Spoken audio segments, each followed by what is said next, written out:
Hello everyone, welcome back to career first IAS academy. मेरा नाम है जय शर्मा और आज हम लेके आए हैं UPSC prelim PYQ analysis of geography 2019। Right, so start करते हैं हमारा very first question. That is which one of the following national parks lies completely in the temperate alpine zone. Right, तो इसको थोड़ा सा हम बेटर तरीके से समझते हैं। तो जैसे हम देखते हैं कि ये हमारा अर्थ है, अर्थ पे this is a 0 degree, this is a 30 degree and ये आ जाता है 60 डिग्री। अब यहाँ पे जो एक चीज हमें समझनी है कि जो 0 to 30 डिग्री वाला पार्ट है, that part is known as tropical region. जो 60 से 90 डिग्री वाला पार्ट आ जाता है, that part is known as the polar region. And जो 30 से 60 डिग्री का जो पार्ट आ जाता है, that part is known as temperate region. तो ये है टेम्परेट रीजन। तो सवाल पूछा गया है कि इनमें से कौन सा नेशनल पार्क टेम्परेट रीजन पे है और वहां पे एल्पाइन फॉरेस्ट आता है। So that is the second scenario कि अगर हम एल्पाइन फॉरेस्ट की बात करते हैं तो alpine forest usually higher altitude पे होता है। तो इसका यूजुअल एल्टीट्यूड होता है अराउंड 3000 मीटर्स के ऊपर, अराउंड 3000 से 4000 के अंदर। राइट, 3000 से 4000 के अंदर का जो एल्टीट्यूड होता है वहां पे एल्पाइन फॉरेस्ट गिरता है। एल्टीट्यूड यानी हाइट। तो दैट मीन्स कि टेम्परेट जोन है 30 to 60 डिग्री सेल्सियस पे, कि टेम्परेट जोन है और वहां पे हाइट जो है वो 3000 मीटर्स पे, यानी कि 3 किलोमीटर पे। So that is obviously Himalayan region में ही ये चीज पाई जाती है।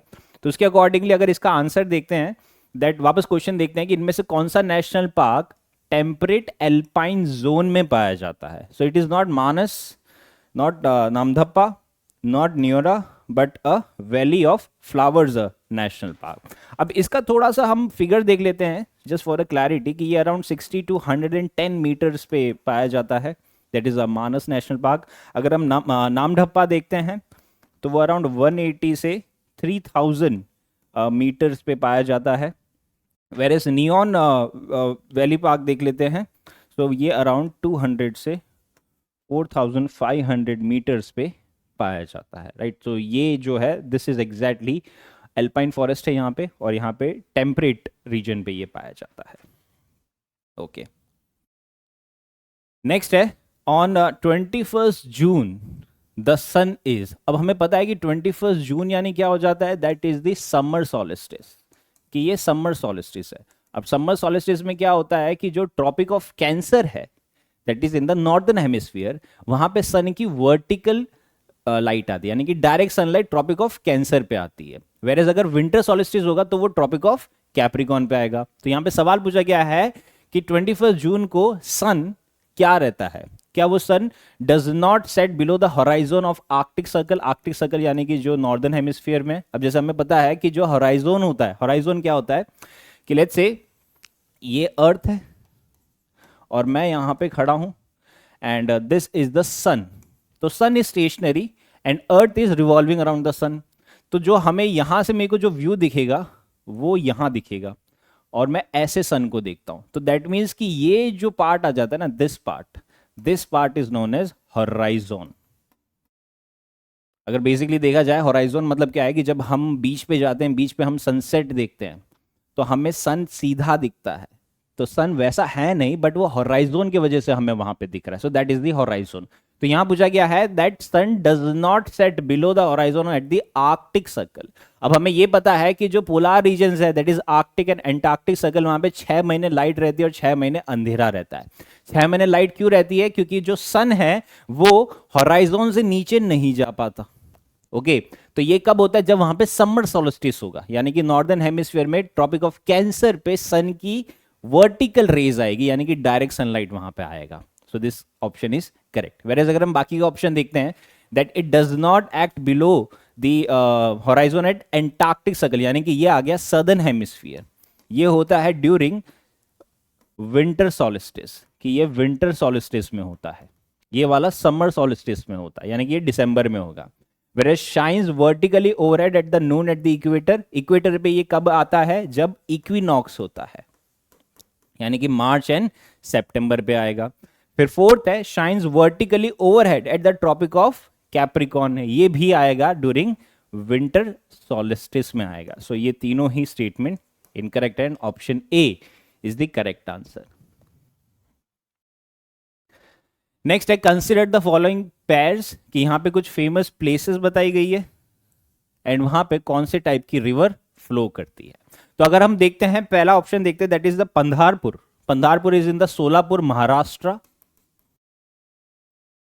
एंड वहां से चंद्रभागा होती है, so that is right. Second है त्रिचुरापल्ली जो कि है कर्नाटका में, सॉरी तमिलनाडु में, एंड वहां से कावेरी जाती है, that is right. Hampi is in Karnataka and वहां से मालाप्रभा नहीं जाती, वहां से तुंगाभद्रा जाती है. सो जो थर्ड पैर है that is incorrect. So correct pair आ गया 1 and 2, that is option A is the correct answer. Next है in the context of which of the following do some scientist suggest the use of cirrus clouds thinning technique and the injection of sulfate aerosols into the stratosphere, right? तो अब हमें पता है कि जो हमें बारिश आती है वो क्यूमुलोनिम्बस क्लाउड से आती है, और जो सीरियस क्लाउड होता है ना ये यूजुअली थिक होता है, तो इसको थिनिंग टेक्निक होती है. उसको थिन क्यों किया जाता है? क्योंकि जो क्लाउड जितना ज्यादा थिक होगा वो उतना ज्यादा हीट को एब्जॉर्ब करेगा, यानी कि जो सन की रेज आएगी अर्थ से रेडिएट होके उसको वो एब्जॉर्ब करता है. तो अगर इसको हम पतला करेंगे तो वो एब्जॉर्प्शन कम करेगा, फर्स्ट थिंग. और सेकंड है कि अगर मैं स्ट्रेटोस्फीयर पे सल्फेट एरोसॉल इंजेक्ट करूंगा तो इसके पार्टिकल्स क्या करेंगे, ये सन की रेस को वापस रिफ्लेक्ट बैक कर देंगे स्पेस में.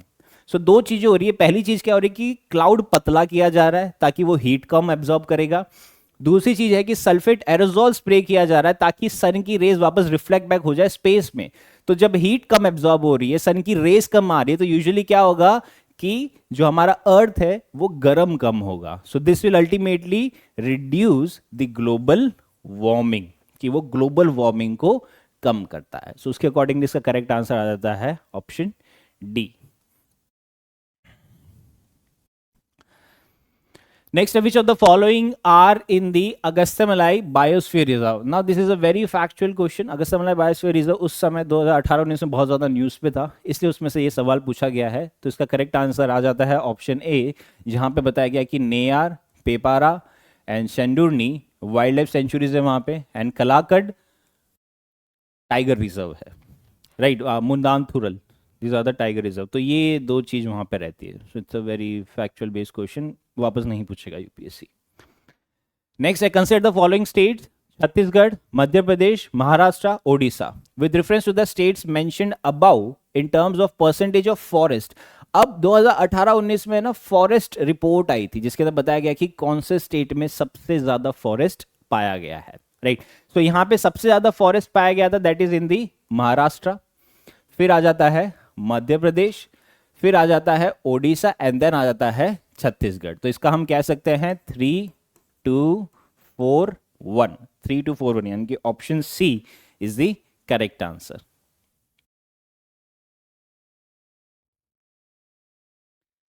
नेक्स्ट है consider the following pairs C, और वहां पे कौन सी बॉर्डरिंग कंट्री. तो जैसे मैंने कहा था कि ये वो एरा है जहां पे यूपीएससी मैपिंग बेस्ड सवाल ज्यादा पूछा था, राइट. तो this is very difficult question क्योंकि सबको नहीं पता है, राइट, कि एड्रियाटिक सी के वहाँ पे, क्योंकि यूरोप में बहुत सारी कंट्रीज है और यहाँ पे यूरोप और एशिया दोनों कंट्रीज बताई गई है कि कौन किसको बॉर्डर करता है. तो ये वो टाइप का क्वेश्चन है जिसको अगर आपको आता है तो अटेम्प्ट करो, वरना उसको छोड़ दो. There is no guess part in this, right.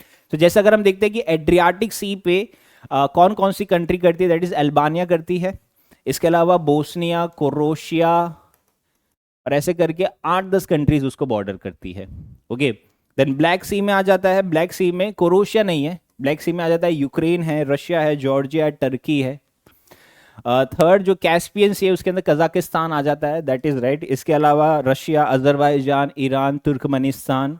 Mediterranean sea में मोरक्को है, उसके साथ स्पेन है, फ्रांस है, टर्की है. एंड रेड सी में सीरिया नहीं है, रेड सी में आ जाता है Saudi Arabia, Yemen, Egypt, and Sudan. तो इसका करेक्ट आंसर आ जाता है 1, 3, 4। So option B is the correct answer, 1, 3 and 4 only. Next है कंसिडर द फॉलोइंग पेयर्स की यहां पे कुछ ग्लेशियर्स बताए गए हैं एंड वहां से कौन सी रिवर ओरिजिनेट होती है, राइट। सो ग्लेशियर और रिवर पे यहां पे सवाल आया गया है, तो ये काफी ज्यादा पूछा जाता है यूपीएससी के द्वारा। सो पहला ग्लेशियर है बंदरपंच, राइट। सो बंदरपंच से यमुना ओरिजिनेट होती है, दैट इज राइट। सेकेंड है बारासिगरी, वहां से चेनब ओरिजिनेट होती है, दैट इज राइट। थर्ड है मिलाम, मिलाम ग्लेशियर, वहां से मंदाकिनी नहीं होती, वहां से होती है गोरी गंगा, वहां से गोरी गंगा ओरिजिनेट होती है। फोर्थ है सियाचन ग्लेशियर, वहां से नुब्रा वैली आती है, दैट इज राइट।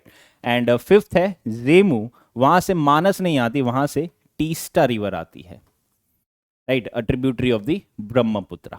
तो उसके अकॉर्डिंगली इसका करेक्ट आ जाता है 1, 2 and 4। Option A is the correct answer.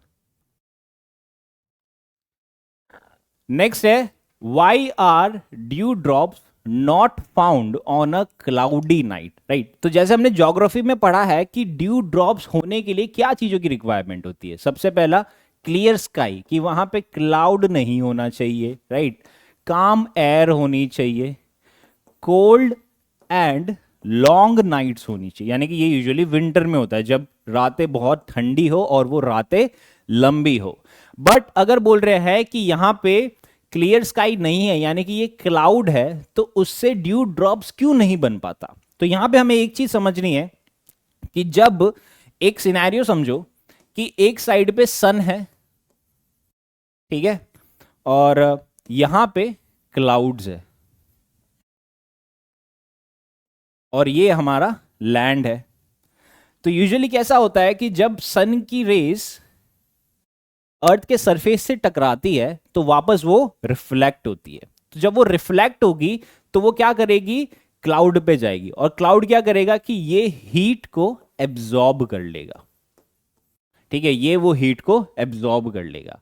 तो दैट मीन्स कि जितना ज्यादा क्लाउड होगा उतना ज्यादा ये हीट का एब्जॉर्प्शन होगा, एंड जब ये हीट का एब्जॉर्प्शन होगा तो ये क्लाउड वापस ये हीट को रेडिएट करेगा जो वापस अर्थ पे आ जाएगी। तो जो कोल्ड नाइट्स होनी चाहिए वो कोल्ड नहीं रह पाती, क्योंकि ये हीट वापस रेडिएट करता है अर्थ पे, और जब अर्थ पे रेडिएट करता है तो यहां पे हमारे पास जो भी प्लांट्स है या जो भी एनिमल्स है वो और ज्यादा गर्म होते रहेंगे, तो उससे ड्यू ड्रॉप फॉर्मेशन कम से कम होता रहेगा, राइट। तो उसके अकॉर्डिंगली अगर हम ऑप्शंस पढ़ते हैं, that first is clouds absorb the radiation release from the earth surface. Second है clouds reflect back the earth radiation. Third है the earth surface would have low temperature on cloudy nights. Fourth है cloud deflect the blowing wind into ground level. तो इसका correct answer आ जाता है option A, that clouds absorb the radiation release from the earth surface. कि earth surface से जो radiation आता है ये वो एब्जॉर्ब कर लेता है और ये एब्जॉर्ब करके ये वापस रेडिएट करता है अर्थ पे। तो उससे जो लॉन्ग और जो कोल्ड नाइट होनी चाहिए वो कोल्ड नहीं हो पाती, तो उसके चलते ड्यू ड्रॉप्स नहीं फॉर्म हो पाते। Yes, next is with reference to the cultivation of kharif crops in India in the last 5 years consider the following statement. अब यहाँ पे 4 टाइप के क्रॉप्स बताए गए हैं कि उनका कितना प्रोडक्शन होता है। तो ये जो डेटा मैं आपको बताऊंगा ये 2017-18 का डेटा है जो सरकारी वेबसाइट से हमें मिला है। तो उसके अंदर अगर देखा जाए कि राइस का जो कल्टीवेशन एरिया है कि वो कितना कल्टीवेट करता है, सो वो कल्टीवेट करता है ऑन 44 मिलियन हेक्टर्स पे करता है। फिर जो दूसरा आ जाता है दैट इज जोवार। तो जोवार का जो एरिया आ जाता है वो अराउंड 17 मिलियन हेक्टर आ जाता है। थर्ड है ऑयल सीड्स। ऑयल सीड्स जो करता है वो अराउंड 26 मिलियन हेक्टर करता है। Then sugar cane, sugar cane है around 5 million hectares. And last is the cotton जो कि अराउंड 11 मिलियन हेक्टर्स। अब हम स्टेटमेंट्स पढ़ते हैं। दैट पहला है area under rice cultivation is the highest. क्या राइस कल्टीवेशन में एरिया इज द हाईएस्ट है 44 million hectare, that is right. Second है area under the cultivation of jowar is more than that of oil seeds, कि जोवार का oil seed से ज्यादा है, नहीं, ऑयल सीड्स का जोवार से ज्यादा, so that is incorrect statement. Third है area of cotton cultivation is more than that of sugar cane, कि जो कॉटन कल्टीवेशन है वो शुगर केन से ज्यादा है, दैट इज राइट. फोर्थ है area under sugar cane cultivation है स्टेडीली डिक्रीज, क्या वो डिक्रीज हुआ है, नहीं, वो इंक्रीज हुआ है, कि पहले वो 4 मिलियन हेक्टर था, वो बढ़ के वो 5 मिलियन हेक्टर हो चुका है. So this statement is again incorrect. So correct statement क्या हो गए, 1 and 3, that is option A is the correct answer, right. So this is it from today's video, जहां पे हमने 2019 के PYQs डिस्कस करे. In the coming video will be covering more such kind of previous questions. Till then stay safe and study well. Thank you.